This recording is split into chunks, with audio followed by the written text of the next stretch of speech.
Hello friends, मैं Ramesh Kumar physics subject के online classes में आपका हार्दिक स्वागत करता हूं। दोस्तों, हमने इलेक्ट्रोस्टैटिक्स के 6 पार्ट कंप्लीट कर लिए और आज अपना 7वां पार्ट है। दोस्तों, हमने इसमें कूलाम के नियम, विद्युत क्षेत्र की तीव्रता और पिछले लेक्चर में अपने विद्युत बल रेखाओं की बात की थी। अब दोस्तों, इसमें जो लास्ट टॉपिक बचता है वो अपने पास में विद्युत द्विध्रुव है और विद्युत द्विध्रुव आघूर्ण, इलेक्ट्रिक डायपोल और इलेक्ट्रिक डायपोल मोमेंट। तो चलो दोस्तों, इसकी बात करते हैं। इसके बाद में अपने एक पार्ट और बनाएंगे जिसमें इससे रिलेटेड जो भी क्वेश्चंस हैं उनकी बात करेंगे। तो चलो दोस्तों, बात करते हैं अपने विद्युत की। दोस्तों, विद्युत द्विध्रुव तथा द्विध्रुव आघूर्ण, electric dipole and electric dipole moment. इस इलेक्ट्रिक डायपोल मोमेंट को अपन पी के द्वारा प्रदर्शित करते हैं। तो देखो, सबसे पहले विद्युत द्विध्रुव क्या होते हैं। अपने पास में कोई दो चार्ज होते हैं, उनका परिमाण होता है वो समान होता है और वो अपने से यानी एक दूसरे से अल्प दूरी पर स्थित होते हैं। यानी अपने मैं कह दूं कि Q1 और Q2 इनकी प्रकृति कैसी है, विपरीत। यानी ये तो जैसे मान लो -2 कूलाम का है और ये कितना है, +2 कूलाम का। परिमाण इनका कैसा रहेगा, बराबर रहेगा और ये अपने से एक दूसरे से अल्प दूरी पर स्थित रहेंगे। ठीक है, जो ये अल्प दूरी होती है इसको 2a कहते हैं। तो एक दूसरे से 2a दूरी पर स्थित हो गए। अब बात करें इस वाली रेखा की, जो ये रेखा कहलाती है वो इसकी अक्ष कहलाती है। ठीक है, दोनों को मिलाने वाली रेखा ये क्या कहलाती है, अक्ष कहलाती है। और ये इसका मध्य बिंदु कहलाता है। इसके बीच का बिंदु क्या कहलाता है, मध्य बिंदु कहलाता है। ए दूरी इधर और ए दूरी ही इधर। इस अक्ष के मध्य बिंदु से गुजरने वाली लंबवत रेखा को कहते हैं इसका निरक्ष। क्या कहते हैं, इसका निरक्ष कहते हैं। ये अपने पास में विद्युत द्विध्रुव होता है। दोबारा सुनो, दो समान परिमाण के आवेश, दो समान परिमाण के विपरीत आवेश एक दूसरे से अल्प दूरी पर स्थित हो तो वो क्या कहलाते हैं, अपने पास में विद्युत द्विध्रुव कहलाते हैं। ये इसकी अक्ष होती है और ये इसकी निरक्ष होती है। अपन हमेशा इसकी दूरी को 2a मान के चलेंगे। यदि अपने पास में जैसे दे दे 10 सेंटीमीटर भी दे देगा आगे, तो अपन इसको क्या मान के चलेंगे, ये कितनी है, 2a। ठीक है, वो इसलिए मान के चलते हैं कि यहाँ पर अपन मूल बिंदु मान के चलते हैं या फिर इसका मध्य बिंदु मान के चलते हैं। इससे a इधर और a इधर। ठीक है, तो 2a मान के चलते हैं। ये विद्युत द्विध्रुव की बात हुई। यदि बात करें द्विध्रुव आघूर्ण की, तो देखो जो द्विध्रुव आघूर्ण होता है वो इनमें से किसी एक आवेश का परिमाण, इसको P0 P वेक्टर से प्रदर्शित करते हैं।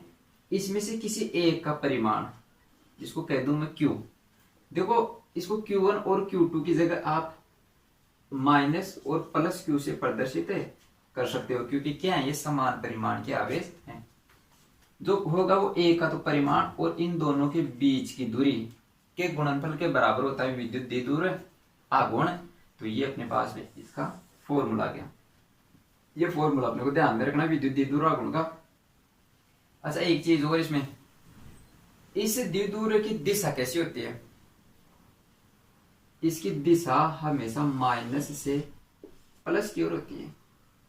ठीक है, यानी इसकी बात है, इस द्विध्रुव की बात है, इस द्विध्रुव की दिशा होती है वो माइनस से प्लस की ओर होती है। ये अपने को ध्यान में रखना है। और ये द्विध्रुव आघूर्ण अपने पास में हो गया। अब अपन बात करेंगे द्विध्रुव आघूर्ण से संबंधित कुछ ऐसे तथ्य या फिर अपन कहेंगे कि कुछ ऐसे रिजल्ट, स्टैंडर्ड रिजल्ट जो अपने डायरेक्ट क्वेश्चन करने काम में आएंगे। इतने में रफ करता हूं।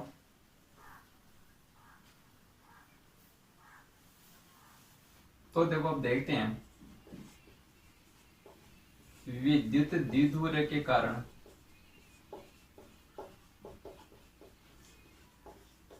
विद्युत क्षेत्र, यानी अपने पास में कोई विद्युत द्विध्रुव है, विद्युत इलेक्ट्रिक डायपोल है। उस इलेक्ट्रिक डायपोल के कारण कोई पी बिंदु है, उस पी बिंदु पर अपन विद्युत क्षेत्र देखना चाहते हैं। तो देखो, कभी भी जो कहीं भी स्थित है, ये अपने पास में कोई विद्युत द्विध्रुव है, इससे किधर भी स्थित हो वो बिंदु उस बिंदु पर जो विद्युत क्षेत्र होगा वो क्या होगा, इन दोनों आवेशों के सदिश योग के बराबर होगा। यानी प्लस आवेश के कारण विद्युत क्षेत्र, मैं कह दूं ई प्लस वेक्टर और ई माइनस वेक्टर, यानी ई प्लस के कारण विद्युत क्षेत्र और ई माइनस विद्युत क्षेत्र, इस माइनस चार्ज के कारण विद्युत क्षेत्र के सदिश योग के बराबर होएगा अपने पास में जो टोटल विद्युत क्षेत्र आएगा, या फिर मैं कह दूं कि विद्युत द्विध्रुव के कारण विद्युत क्षेत्र आएगा। ठीक है, तो इस वाली कंडीशन में अपन दो पॉइंट देखते हैं, दो स्टैंडर्ड रिजल्ट देखेंगे, एक तो इसकी अक्ष पर और एक इसके निरक्ष पर कोई बिंदु स्थित हो तब। तो देखो पहला पॉइंट अपन देखते हैं कि विद्युत द्विध्रुव के अक्ष पर हो, विद्युत द्विध्रुव की अक्ष पर स्थित बिंदु के लिए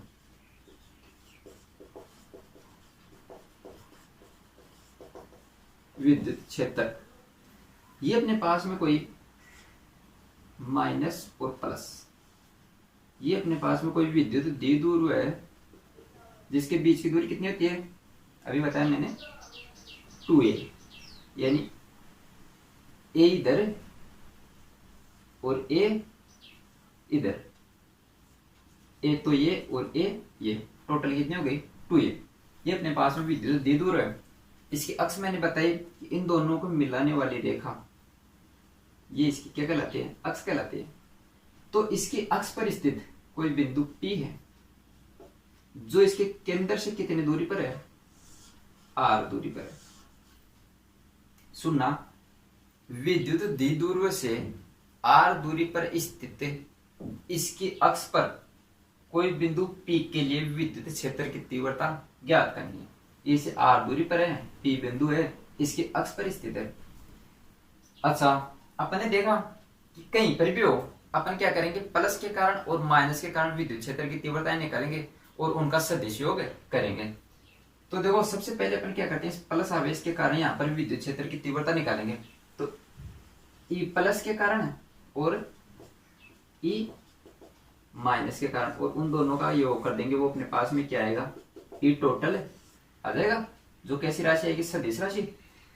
अच्छा, अब देखो आवेश कहां पर स्थित है, यहां पर स्थित है, प्लस के लिए देख रहे हैं, यहां पर स्थित है। तो इस आवेश और जो इस कोई बिंदु है ये P, इस P बिंदु पर अपन कोई परीक्षण आवेश मानते हैं, पॉजिटिव परीक्षण आवेश। परीक्षण आवेश कैसा होता है, प्लस प्रकार का होता है, नगण्य मान का होता है, जिसका खुद का कोई विद्युत क्षेत्र नहीं होता, बताया था ना मैंने आपको। तो देखो इन दोनों के बीच की दूरी कैलकुलेट कर लो, कितनी होगी, टोटल r, इसमें से ये एक हटा दो, क्योंकि यहाँ पर एक चीज ध्यान रखना, जो दूरी होती है वो हमेशा विद्युत द्विध्रुव के केंद्र से मापी जाती है। मैं कह दूं कि विद्युत द्विध्रुव से 5 मीटर की दूरी पर, तो वो 5 मीटर कहां से मापा जाएगा, वो उसके केंद्र से मापा जाएगा, और ये इसका क्या कहलाता है, केंद्र कहलाता है। तो इससे अपने को r दूरी दी थी, तो अपने केंद्र से माप लिया r दूरी। तो इस r में से यदि ये वाला घटा दूं तो मैं ये वाली दूरी बच जाएगी मेरे पास में, ये टोटल r है, इस r में से ये घटा दूं तो मेरे पास ये बच जाएगी, ये वाली। इसको क्या मैं r माइनस ए कह दूं, r माइनस ए कह दिया। और अपने को विद्युत क्षेत्र निकालने के लिए क्या चाहिए, विद्युत क्षेत्र निकालने के लिए के क्यू अपॉन आर स्क्वायर, यही तो चाहिए। तो इस फॉर्मूले में के अपने पास में है, क्यू अपने पास में है, और आर अपने पास में आ गया। आर क्या है, दोनों आवेशों के बीच की दूरी। तो इस फॉर्मूले को यूज करते हुए अपन करेंगे, इस ऊपर वाले को मिटाता हूं मैं थोड़ा,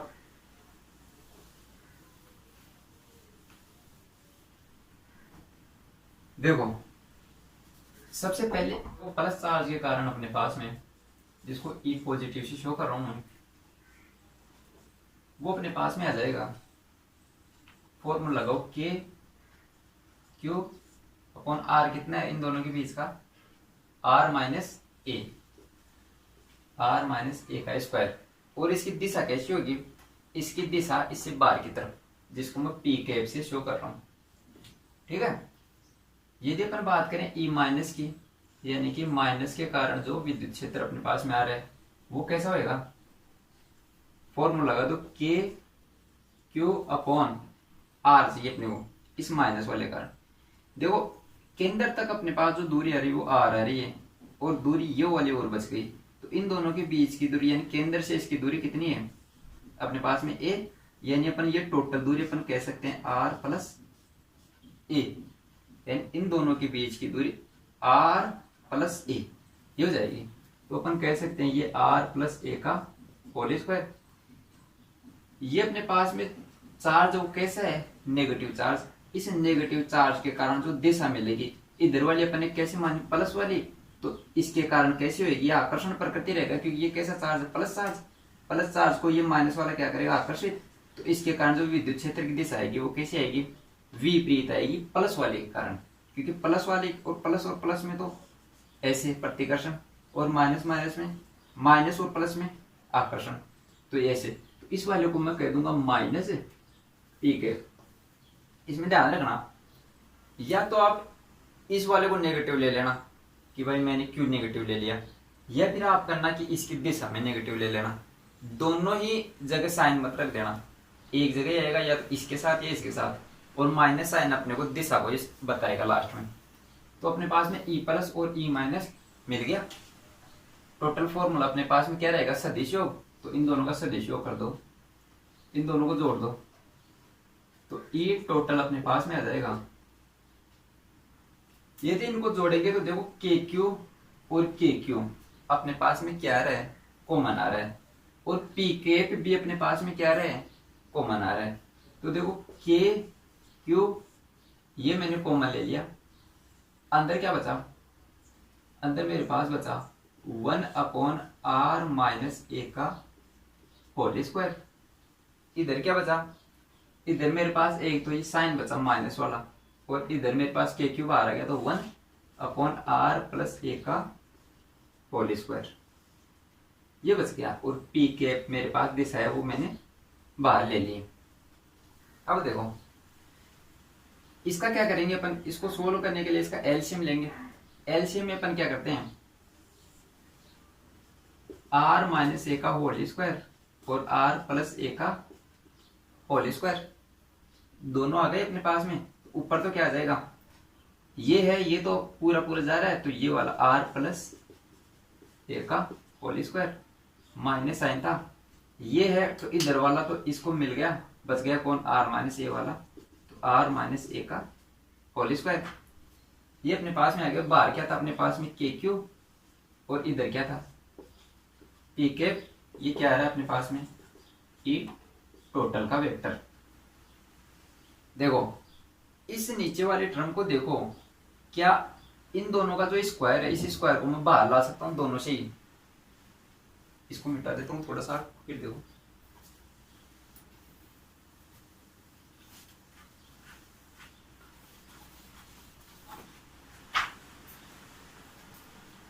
जो ये वाला है मेरे पास में,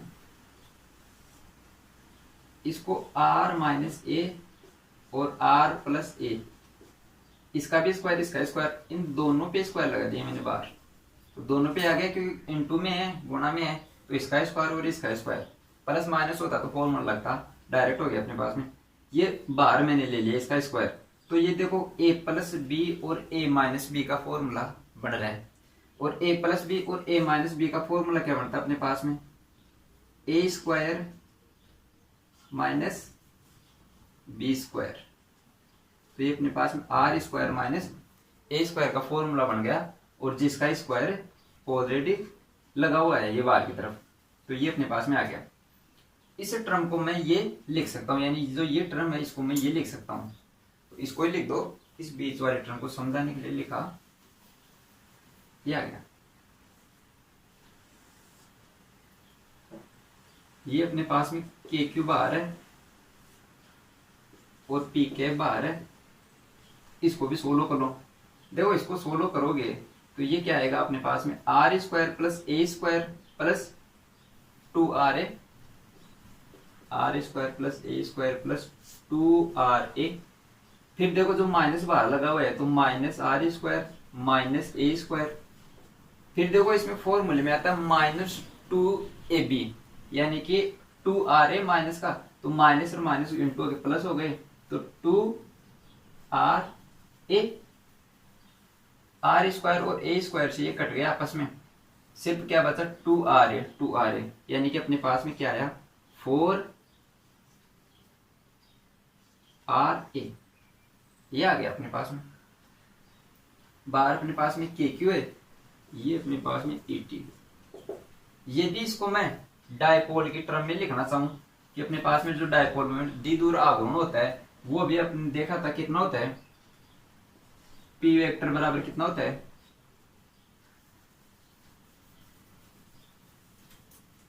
पी वेक्टर बराबर क्यू इंटू 2a, इतना होता है। तो देखो क्यू अपने पास में है, इसको क्या मैं 2 इंटू 2 लिख सकता हूं, तो ये अपने पास में 2 भी आ गया और a भी आ गया। इस वाले की जगह मैं लिख सकता हूं कि ऐसा कैसा लिख दो 2, ये वाला जो 2 बचा हुआ है वो, और इसकी जगह क्यू 2a की जगह क्या लिख सकता हूं मैं, p लिख सकता हूं। 2a की जगह 2a की जगह और कौन बच गया, r बच गया। तो 2kpr upon are square minus A square का होल स्क्वायर। ये अपने पास में क्या आ गया, ये अपने पास में आ गया ई टोटल,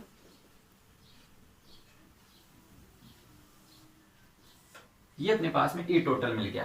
अच्छा, इसकी डायरेक्शन कैसी रही, पी कैप, डायरेक्शन कैसी रही, पी कैप। पी कैप कैसा था अपने पास में, चार्ज से बाहर की तरफ। इसमें यदि कुछ कंडीशन दे दे, इसमें कुछ कंडीशन ऐसे दे दे अपने को, देखो इसको नोट करना चाहो तो नोट कर लो एक बार, या फिर इस फॉर्मूले को देख लो। ये अपने पास में आ रहा है, इसको मैं मिटा रहा हूं।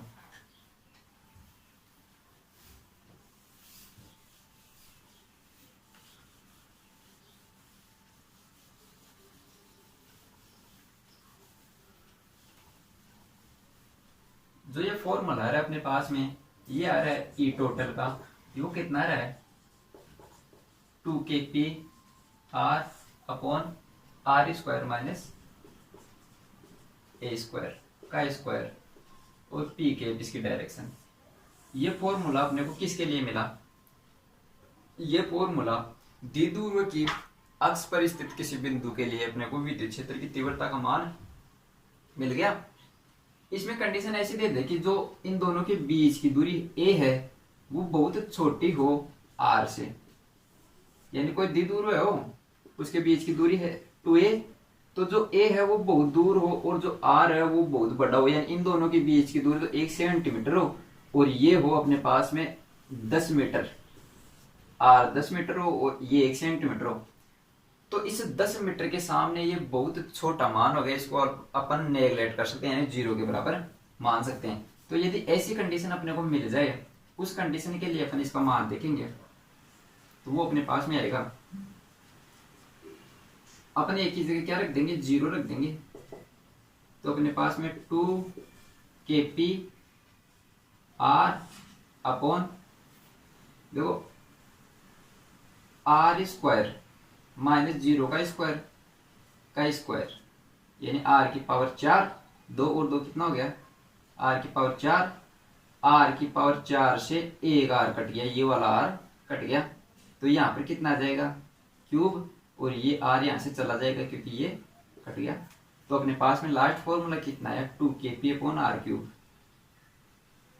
p के इसकी दिशा, ये p क्या है, द्विध्रुव आघूर्ण, और ये पी कैप क्या है, इसकी दिशा, आर क्या है, बीच की आवेशों के बीच की दूरी, और के का मान, इसको अपन थोड़ा सा मॉडिफाई करके के का मान ये और लिख सकते हैं, के का मान 1/4 पाई एप्सिलॉन नॉट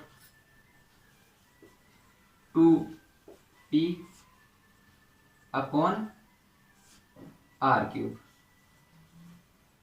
ठीक है, यानी कि अपन इसको 1/4 pi epsilon naught 2p upon R cube और ऐसा भी लिख सकते हैं।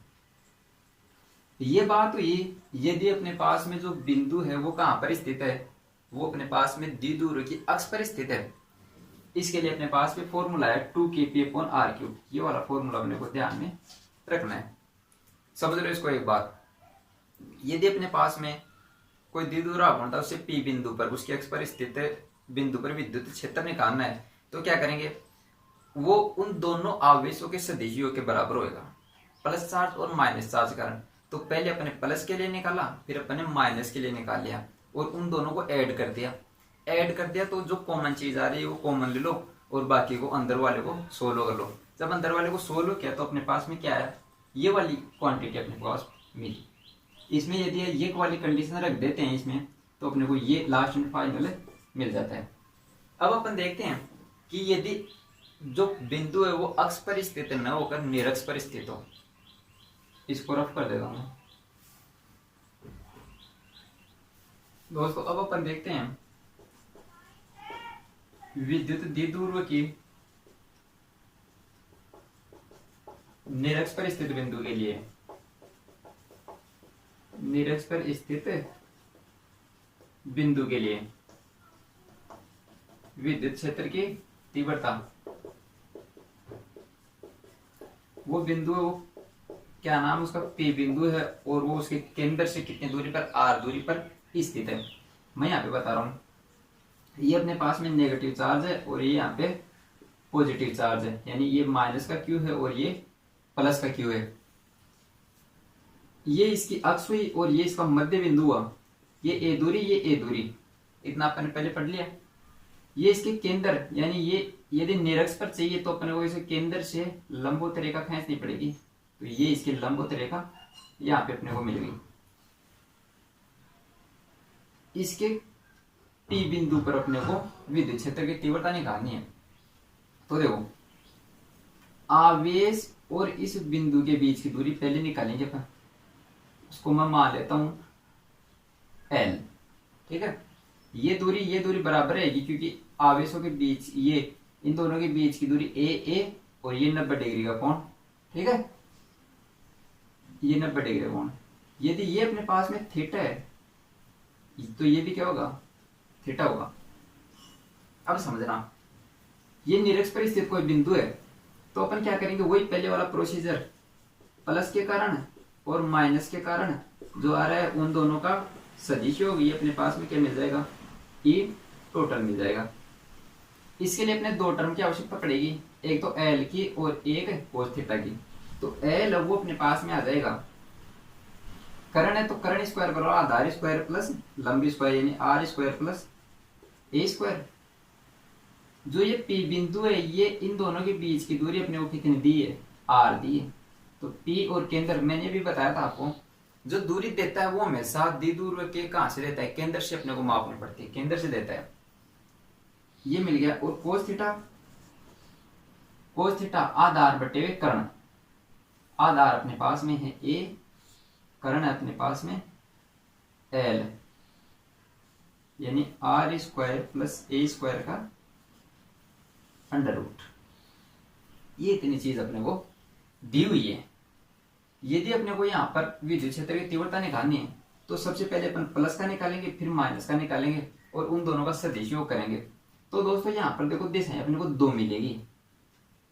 इस प्लस के कारण जो इस पर विद्युत क्षेत्र की तीव्रता मिलेगी वो देखो इन दोनों को मिलाने वाली रेखा के अनुदिश बाहर की ओर, इसको मैं कह दूं E प्लस।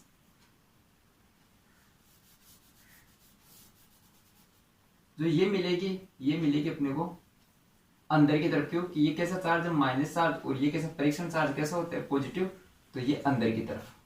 इसको कह देता हूं मैं E माइनस। ये दो दिशाएं अपने को मिली।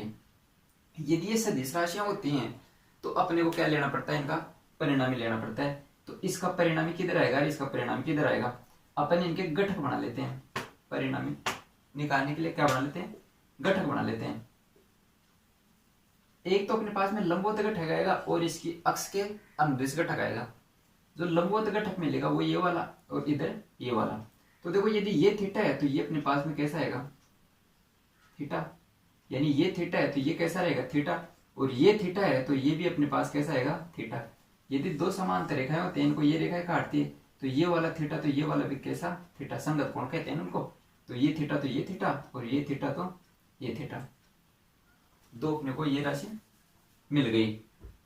अब देखो दोस्तों, अब अपन प्रोसीजर स्टार्ट करते हैं।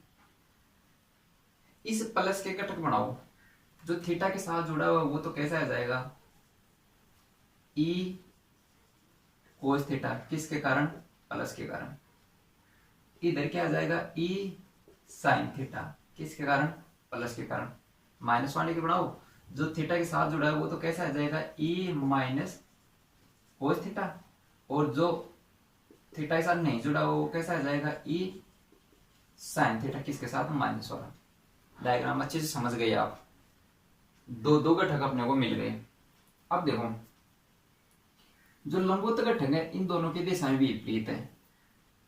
साइन थीटा इनमें बराबर है, क्योंकि थीटा के मान के लिए साइन की वैल्यू हमेशा बराबर रहेगी। जो ई प्लस है ई माइनस, इन दोनों को समझते हैं। क्या ई प्लस और ई माइनस दोनों बराबर रहेंगे, तो देखो दोस्तों बराबर रहेंगे, कारण क्योंकि ई के फॉर्मूले में क्या आता है, ई बराबर K Q upon are square, R दोनों के बीच की दूरी जो एल एल बराबर है। के अपने पास में नियतांक होता है जो बराबर है के क्यू अपॉन आर स्क्वायर, यानी बचा कौन, आवेश क्यू। क्यू भी दोनों के लिए बराबर है, क्योंकि ये क्या है, विद्युत द्विध्रुव है, और द्विध्रुव में कैसे होते हैं, आवेश समान परिमाण के होते हैं। तो ई भी बराबर है। यदि ये दोनों राशियां बराबर और विपरीत दिशा में हैं तो ये राशियां आपस में क्या हो जाएंगी, कट जाएंगे। बचेगा कौन, सिर्फ ये वाला बचेगा, जो ये इसकी एक्स है। देखो विद्युत द्विध्रुव की दिशा इस तरफ, इसकी दिशा इस तरफ। यदि इसको मैं प्लस पी मानू तो इसकी कैसी आएगी अपने पास में, माइनस का पी के इधर दिशा मिलेगी अपने को। तो अब देखो, यदि ई टोटल की बात करें तो ई प्लस कैसा है मेरे पास, ई प्लस आया मेरे पास, E plus cos theta. E minus कैसा आया, ई माइनस कोस थीटा। क्या ये दोनों राशि बराबर हैं, क्या बराबर है, कि कोस थीटा बराबर दोनों के लिए, ई का परिमाण भी बराबर। क्या मैं कह सकता हूं 2e कोस थीटा। दिशा बतानी हो तो मेरे को माइनस का पी कैप, क्योंकि ये द्विध्रुव की दिशा इस तरफ पॉजिटिव इस तरफ नेगेटिव। पिछले वाले क्वेश्चन में अपने कैसे ली थी, इधर जब दिशा मिली तो प्लस ली थी, तो अब की बार इधर मिल रही है तो माइनस की अपने को मिल रही है। वैल्यूज रखो, 2e की जगह K Q upon are square. R क्या होता है, दोनों आवेशों के बीच की दूरी, या फिर बिंदु और आवेश के बीच की दूरी। ये कितनी है अपने पास में, एल एल। एल का मान कितना है, तो K Q upon are square, यानी एल स्क्वायर, एल स्क्वायर का मान आर स्क्वायर प्लस ए स्क्वायर इनटू कोस थीटा की वैल्यू। यहाँ पे काम में आते हैं, कोस थीटा की वैल्यू इससे पहले ही निकाली थी अपन। तो देखो कोस थीटा की value a upon under root r square plus A square, a upon are square plus A square का अंडर रूट, यानी 1/2 माइनस का पी कैप, इसकी दिशा।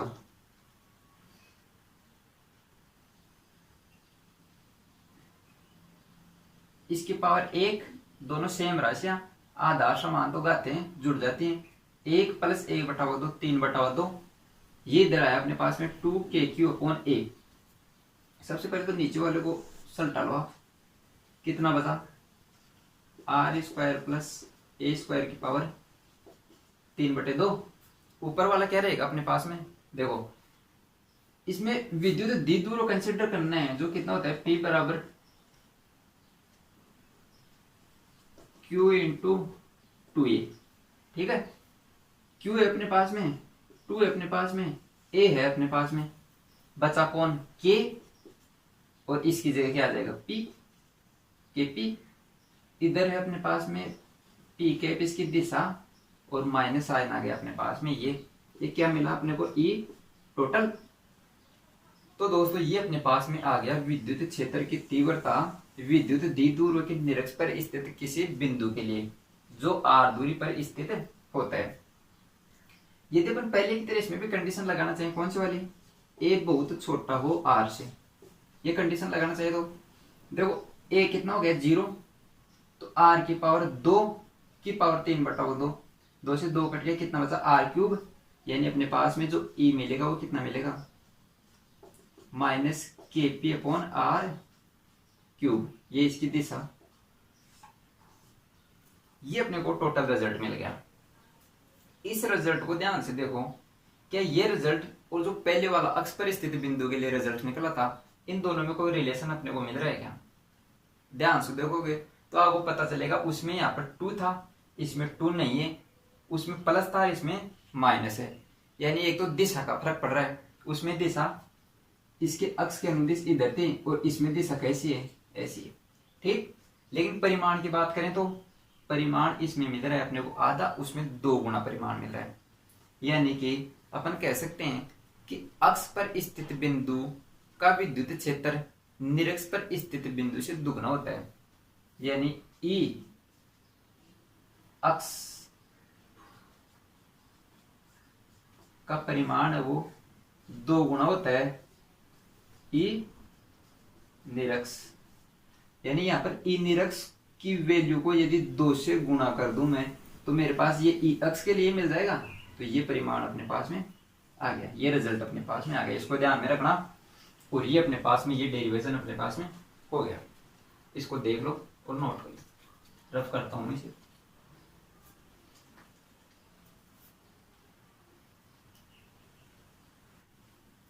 तो दोस्तों देखते हैं अगला टॉपिक। एक समान विद्युत क्षेत्र में स्थित विद्युत द्विध्रुव पर बलाघूर्ण, विद्युत द्विध्रुव पर बलाघूर्ण। दोस्तों ये आपके इस चैप्टर का लास्ट पॉइंट है। एक समान विद्युत क्षेत्र में स्थित विद्युत द्विध्रुव पर बलाघूर्ण, यानी अपने पास में क्या है, एक समान विद्युत क्षेत्र जिसको अपन इस प्रकार से कह सकते हैं। विद्युत क्षेत्र को मैंने बताया था आपको, दिशा कैसी होती है, जिस प्रकार बैटरी में करंट की दिशा होती है, यानी प्लस से माइनस की तरफ, यानी प्लस वाला टर्मिनल इधर और माइनस वाला इधर। इसमें कोई विद्युत द्विध्रुव रखा हुआ है,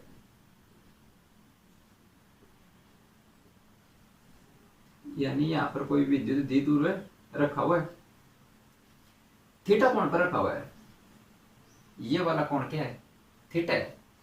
तो इस पर बल की बात करेंगे, तो इस पर बल देखो दोस्तों कैसे लगेगा। एक बल तो देखो ये है अपने पास में माइनस और ये है अपने पास में प्लस। तो माइनस पर तो इस प्लस के कारण कैसा आकर्षण पर कर देगा, यानी क्यू ई बल लगेगा। एफ बराबर कितना अपने पास में क्यू ई, विद्युत क्षेत्र ई है तो, और इस पर इस माइनस के कारण इधर बल लगेगा क्यू ई, क्योंकि देखो इसके कारण तो प्रतिकर्षण बल प्लस कारण, और इस पर माइनस, यानी कि कहने का मतलब इस पर इस प्रकार बल लगेगा और इस पर इस प्रकार क्यू ई बल लगेगा। यदि अपन इस पर टोटल बल की बात करें, यानी टोटल बल की बात करें, तो देखो क्यू ई इधर और क्यू ई इधर, 2 दिशाओं में विपरीत दिशाएं होंगी, विपरीत दिशा में समान बल लग रहे हैं, तो टोटल बल कितना हो जाएगा, 0 हो जाएगा, क्योंकि इधर और इधर बराबर क्यू ई और क्यू ई बल लग रहे हैं। तो वैसे तो अपने पास में टोटल बल मिलेगा, वो मिलेगा 0। लेकिन यदि अपन बात करें, गति 2 प्रकार की होती है। एक तो स्थानांतरण गति, यानी एक स्थान से दूसरे स्थान पर। एक होती है घूर्णन गति, 11th क्लास में पढ़ा था आपने। घूर्णन गति में क्या होता है, वस्तु अपनी जगह पर ही क्या करती है, घूर्णन करती है, रोटेट करती है। इस वाले में ये वाली जो बल हैं, ये वाले जो बल हैं, इनका मान 0 हो गया, यानी कि स्थानांतरण गति नहीं होगी। इस पर भी, इधर भी और इधर भी क्यू ई बराबर बल हो गए। इसके कारण क्या हुआ, ये अपनी जगह स्थिर रहेगी। लेकिन ये बल एक क्रिया रेखा पर नहीं है, इसकी क्रिया रेखा ये और इसकी क्रिया रेखा ये। ऐसे मान के चलो, ये कोई यहां पर एक कोई वस्तु या कोई छड़ रखी हुई है, इसको एक कैंडिडेट रस्सी से बांध के इधर खींच रहा है और एक क्या कर रहा है, इधर खींच रहा है। तो क्या करेगी, ये रस्सी घूमेगी। नहीं है तो ये करके देख लेना क्या होगा, रस्सी, ये जो वस्तु है क्या होने लग जाएगी, घूमने लग जाएगी। जब ये रस्सी घूमेगी तो देखो ये कोण थीटा था, ये यहाँ पे थीटा था, तो ये भी कितना हो जाएगा, थीटा। तो घूमने के कारण जो बल लग रहा है उस बल को बोलते हैं अपन बलागुण, टॉर्क।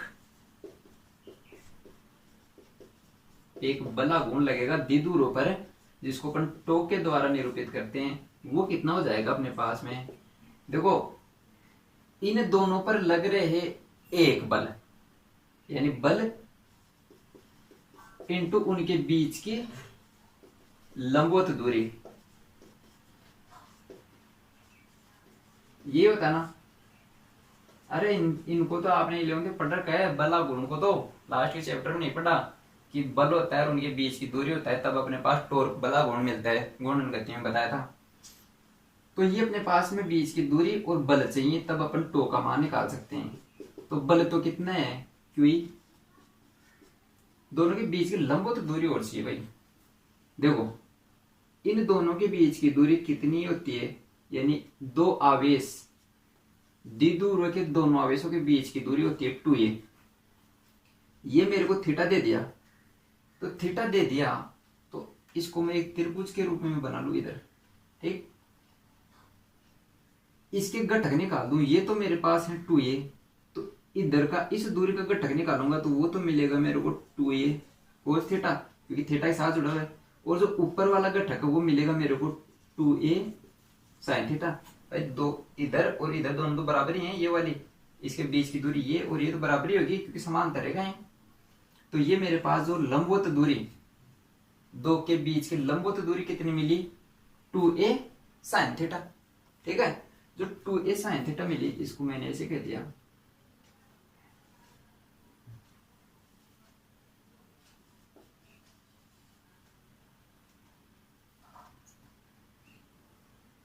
ये इतनी मिल गई। अब अपन इसमें p को लाना चाहिए, तो p कितना होता है 2a इंटू क्यू, तो अपन कह दें कि p वेक्टर की जगह तो ये आ गया और p e sin थीटा, तो ये मेरे को मिल गया। तो क्या मैं p e देखो sin थीटा की जगह क्रॉस लगा सकता हूँ, p क्रॉस e अपन कह सकते हैं। क्रॉस आ रहा है, क्रॉस किसको बताता है, सदिश राशियों को बताता है, यानी तो भी अपने पास में कैसी आएगी, सदिश राशि आएगी। और इसकी दिशा कैसे होती है, क्लॉकवाइज या एंटी क्लॉकवाइज। इस वाले में कैसी रहेगी अपने पास में, देखो क्लॉकवाइज, इस तरफ घूमेगा ये, तो कैसी रहेगी, क्लॉकवाइज। ये अपने पास में P क्रॉस E मिला। ये देखो टो है वो किस किस पर निर्भर करेगा, द्विध्रुव गुण पर, E पर और थीटा पर। ये फॉर्मूला अपने को मिल गया। यानी यदि किसी विद्युत क्षेत्र में, एक समान विद्युत क्षेत्र में किसी द्विध्रुव को रखा जाता है तो उस पर बल लग सकता है। कंडीशन होती है यदि उसको थीटा पर रखेंगे या उसको लंबवत रखेंगे या उसको 0 डिग्री पर रखेंगे, तो उस कंडीशन में, तो यदि ये विद्युत क्षेत्र में रखा हुआ है तो इस पर जो बल लग रहा है, तो इसकी क्रिया रेखा अलग होने के कारण, थीटा पर रख देंगे तो क्रिया रेखा अलग हो जाएगी इनकी। ये क्रिया रेखा अलग होने के कारण इस पर एक बल आघूर्ण लगने लग जाएगा, बलागुण। और वो बलागुण अपने को कितना मिलेगा, Pe sin थीटा। इसमें कुछ कंडीशन देख लेते हैं अपन। जैसे थीटा 0 हो तो क्या हो, यानी थीटा 0 हो तो कैसे रखा जाएगा, ये थीटा 0 है तो विद्युत द्विध्रुव ऐसे रखा जाएगा, यानी जो थीटा पहले यहाँ पे आ रहा था, इस थीटा को अपन लेकर कहाँ आ गए, यहाँ पर, यानी इस स्थिति में यदि थीटा बराबर 0 डिग्री रखो, तो बराबर Pe sin 0, sin 0 की वैल्यू 0, यानी ये टोटल कितना हो गया 0, तो कितना मिला 0। इस वाली स्थिति को अपन कहते हैं साम्य अवस्था की स्थिति, यानी जो विद्युत द्विध्रुव इस पर बल नहीं लगेगा, वो आराम से इसमें विद्युत क्षेत्र में रह सकेगा। इसको बोलते हैं साम्य अवस्था की स्थिति।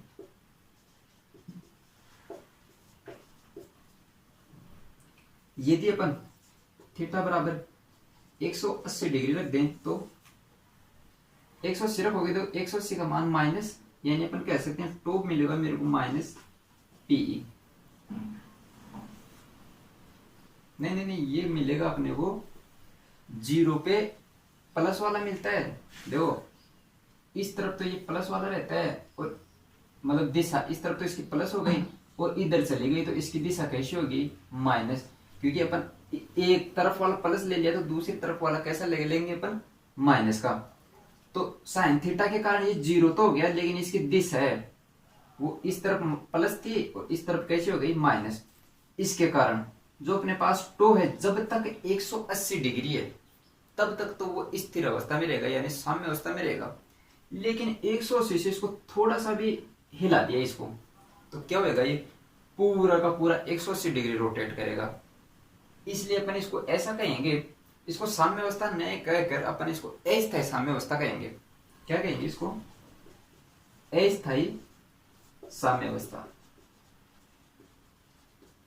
मान तो इसका अपने को क्या मिलेगा, जीरो ही मिलेगा, लेकिन इसकी दिशा कैसी अपने को माइनस प्रकार की मिलेगी, यानी अपन इसको अस्थायी साम्य अवस्था कहेंगे। यानी इस स्थिति में इसको थोड़ा सा भी हिलाने पर क्या हो जाएगा, ये 180 डिग्री पे घूम जाएगा।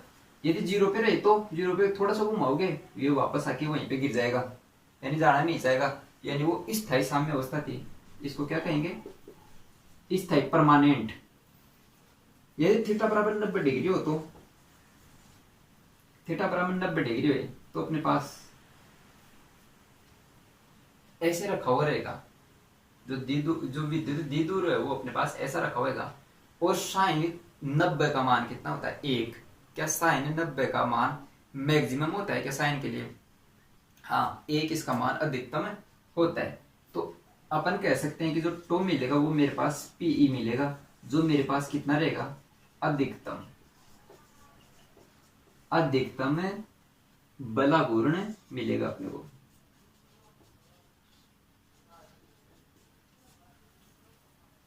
तो दोस्तों ये अपने को 3 कंडीशन मिली। मेन तो अपने पास में ये फॉर्मूला आया था पीई साइन थीटा, जिसको पी क्रॉस ई लिख दिया था। जो क्या होता है अपने पास में बल आघूर्ण, यानी किसी विद्युत क्षेत्र में किसी विद्युत द्विध्रुव को रखा जाता है तो उस पर बल लगने वाला होता है, वो विद्युत द्विध्रुव पर बलाघूर्ण होता है, जिसका फॉर्मूला अपने को मिल गया। इसके साथ ही आपकी जो पहला चैप्टर है विद्युत क्षेत्र और इसकी तीव्रता वाला, वो अपने पास में हो गया। इसके आवेश से संबंधित जितनी भी बातें थी वो हो गई। अब दोस्तों इससे रिलेटेड आपको कोई प्रॉब्लम मिल रही है तो आप क्या करो, उसको कमेंट बॉक्स में ऐड करो, जिससे मेरे को पता चले कि ये प्रॉब्लम इसमें आ रही है। तो हो सकता है अगले वाले लेक्चर में मैं उसमें ऐड कर दूंगा। और अगले वाले लेक्चर में अपन इसके जो क्वेश्चंस हैं उनकी बात करेंगे, बोर्ड के पॉइंट ऑफ व्यू से भी करेंगे और जो नॉर्मल इस पे बेसिक बनते हैं वो भी करेंगे। सारे क्वेश्चन मैं आपको करवाऊंगा। तो अगले वाले लेक्चर में सिर्फ और सिर्फ क्वेश्चन की बात करेंगे। थ्योरी वाला पार्ट आपका ये टोटल कंप्लीट हो चुका है। आज के लिए इतना ही काफी। Thank you.